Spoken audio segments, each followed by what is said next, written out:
Barber Heart finally get nerfed, but it's actually a good thing. Also, can the changes to the dungeons and the bosses make the game more fun? Let me iterate. And the Necromancer aspects are vastly changing to make some of the builds even better than ever. What's happening to the Barber Heart? Fixed an issue where Barber Malignant Power would absorb damage from all other players and not just the players with it equipped. Remember doing a world boss and it dying in a second with 200 million damage? This is a change that is not nerfing the power of the heart in your single playthrough, even if you're playing with friends, but it's making it less annoying because your friends has Barber and you stop seeing your own damage number suddenly. Your lucky hits don't work anymore correctly. Some of the builds just directly break. And it's just super annoying to also not see that big damage number yourself because your friend applied the Barber and you didn't. So the nerf here is actually a buff to overall game fun because this is how the Barber Heart should work. It shouldn't absorb the damage of your friends, but your damage should do millions. Hey, it's season 1. You're supposed to have something completely OP going on. Also, as a heads up, if you actually have the Urn of Bargaining online, then it's not increasing the enchant cost for items anymore. So rejoice, put your points in Urn of Bargaining, get more gold straight away. Now, in general, the monster density in Nightmare Dungeon and Hell Tides will be updated on the 8th straight away. So that means more elites in the dungeon, which could make the dungeons more challenging because right now, sometimes you have 3 or 4 elites in the whole first part of the dungeon and then another 3 or 4 in the second and then the boss. And you get a super easy run. Now with more elites, more XP, more item drops, more chance for uniques. But does that also mean more fun? Because it's going to be more challenging. And I do think that will also lead to me enjoying a dungeon even more if there's just more dudes that I can more big packs, more challenging packs that I can take down, especially depending on how good your build is. Plus, bosses at the end of the dungeon finally have more health up to 100% on level 100, not you level 100, boss level 100. So bosses at level 80 already have 50% more health. I don't think that's an issue. It's just going to make a boss fight take a little longer. Not if you have the Barber Heart though. So that's quite nice because the end of the dungeon boss should be taking time or should be a challenge. It should just not blast away like a normal elite in the dungeon. Plus, the most important thing, level 35 and higher boss monsters will now have a 100% chance to drop a legendary item. Treasure Goblins now have an increased legendary item drop chance from level 6 to 14 and 100% legendary drop starting at level 15. Plus, Legion events are now rewarding a guaranteed legendary item starting at level 35. That's a beautiful change because from level 35 on to level 50, you can do 4, 5, 6 Legion events in that time span. That's 6 guaranteed legendaries with a Treasure Goblin, with a level 35 monsters as you do Tree of Whisper stuff. You're just finally going to actually be legendaried out, aspected out. You get more aspects in general until you actually hit like level 60, 70. So you're more prepared for Nightmare Dungeons. The jump into World Tier 3, the jump into World Tier 4, all will be better and more convenient. Now for the Necromancer Step 1, the Wither Legendary Board.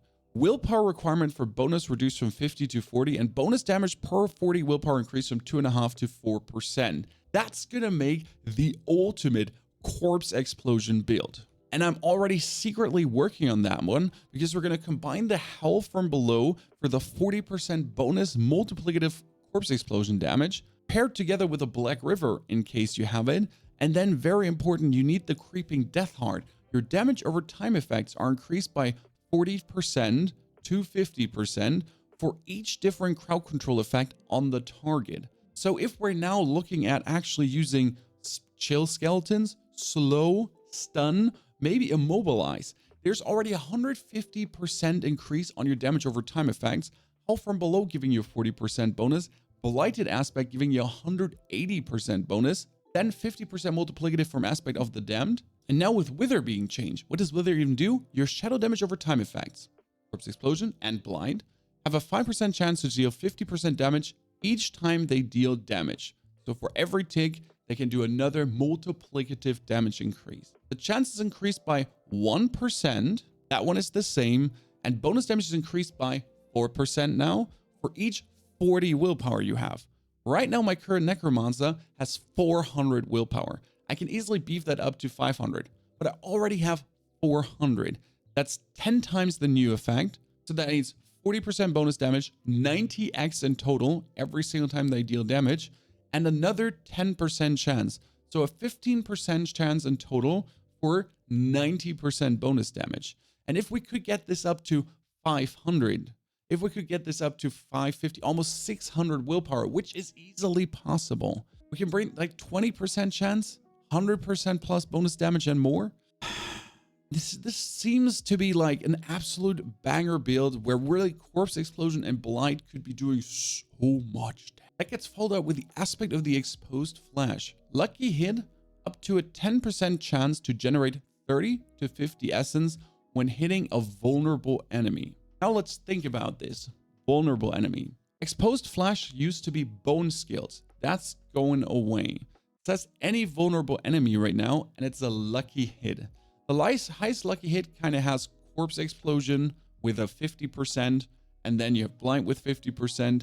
Bone Storm actually has a base 50% as well, and you have with Army of the Dead 66%. So this could be used easily with a Blight Summoner to generate some kind of infinite essence. Because again, with a 50% lucky hit, it's actually a 5% chance to trigger. That's not that much. Now, if we consider, for example, Blood Surge build, because Blood Surge always has a problem with essence starvation. It only has 21% lucky hit chance.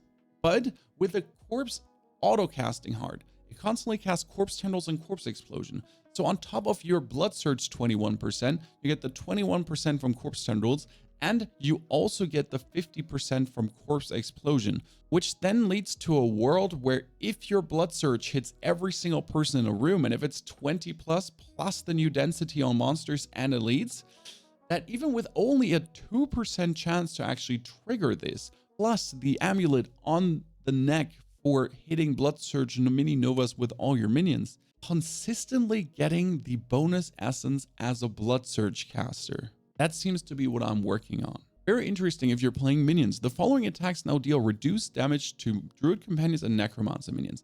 Bellrock, Fire Breath, and then Fire Enchanted, Obelisk, and Shocklands. Now I can already tell you something. If you have minion life on your chest, legs, and on one ring, so only 3 minion life aspects, that's 150% bonus minion life, roughly. Plus the node for damage reduction in the cult leader board. That's already enough. I used to need 5 different minion life things: chest, rings, offhand, and legs, to have my minions survive in tier 100s, tier 90s, not just have them get blasted consistently. And yes, even with the damage reduction on the one hits. But now I don't actually play any damage reduction on my minions anymore in the Paragon board, and I only have 3 plus minion lives and the cult leader Dead Razor glyph going, and that's enough to keep them alive with the nerfed Nightmare Dungeons. So rejoice, minions are feeling very good in the later game. Around level 50, you might need 1 plus 20, 1 plus 30% minion life to make them feel a wee bit better. Talking about the Corpse Explosion board, yes, the aspect of Decay with the Shadow-like key passive to stack 5 times for 200% bonus damage, now stacks 5 times for 225% bonus damage. So our build idea here with the ultimate Corpse Explosion madness, that I'll, by the way, link in the description below, it's still work in progress, will get even stronger because we're obviously playing the Blighted aspect, and then we're also going to play the aspect of Decay, because you're stacking your Shadow-like key passive on the side, so more damage is more damage. Which brings us to another change for the Blood Surge build, and that is Temerity. Temerity are the pants that give you barrier on overheal. And now the all stat affix on his gets replaced with max life, so the Temerity with a high roll can give you 1,500 max life on top, roughly. And then barrier is now based on your maximum life. My level 94 Blood Surge Necro has 17,000 life. With an 80% overheal barrier, I can get, what, 11,000, 12,000 barrier going. And that means there's a heart that continuously heals you on barrier.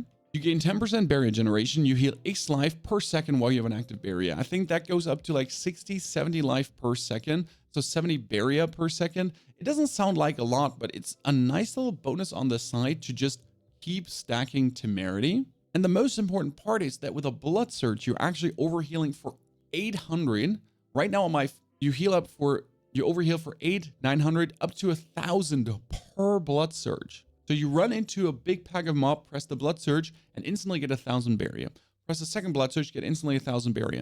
And as we're playing Blood Surge with maximum attack speed, it's so easy to run in, pull everyone together, get like a couple of thousand barrier that holds for 10 seconds, I think it was, and then run into the next mob with your 10,000 barrier. Might even play the bonus damage while barrier active aspect to just get another 25% multiplicative on your overpower damage, because we all know your overpower damage is kind of going crazy. But having that multiplied by 25% that easy, but by just having a barrier active? Why wouldn't I take that? Build vastly is going to change. It's going to be fun. Now, real talk though, will this Season 1 change in any way if you don't like Season 1? No, Season 1 stays exactly the same. Yes, Nightmare Dungeons might be a little bit more fun. The challenge might go a little bit up. The XP goes also faster because now there's more elites in dungeons and there should be more minions in dungeons, so you should level up faster in general. But if you don't enjoy this season and you don't like this season mechanic, this is not changing anything for you. If you didn't like Season 1 before, you won't like Season 1 magically because of this patch. Yes, Mage is going to get changed. Barbarian is going to get changed. There's quite some things happening. For me, I'm a very simple man. I just see the changes to Necromancer. I can experiment even more with Necromancer, try out different builds, and they nerfed the respawn cost. The problem is they're doing it staggering. So level 50 is 12%, level 60 is 17%, 70 is 24%. And on level 100, you get a 40% respawn cost refund. That is okay, but just make respecking for free. I want to try out all these builds to just enjoy my time. I want to be every single day be able to play a different build if I choose to. That would be fantastic. All in all, I still do enjoy Season 1 of Diablo 4 a lot, and I will start experimenting with other classes as well. You can actually drop in the comments below what class you would like to see me play.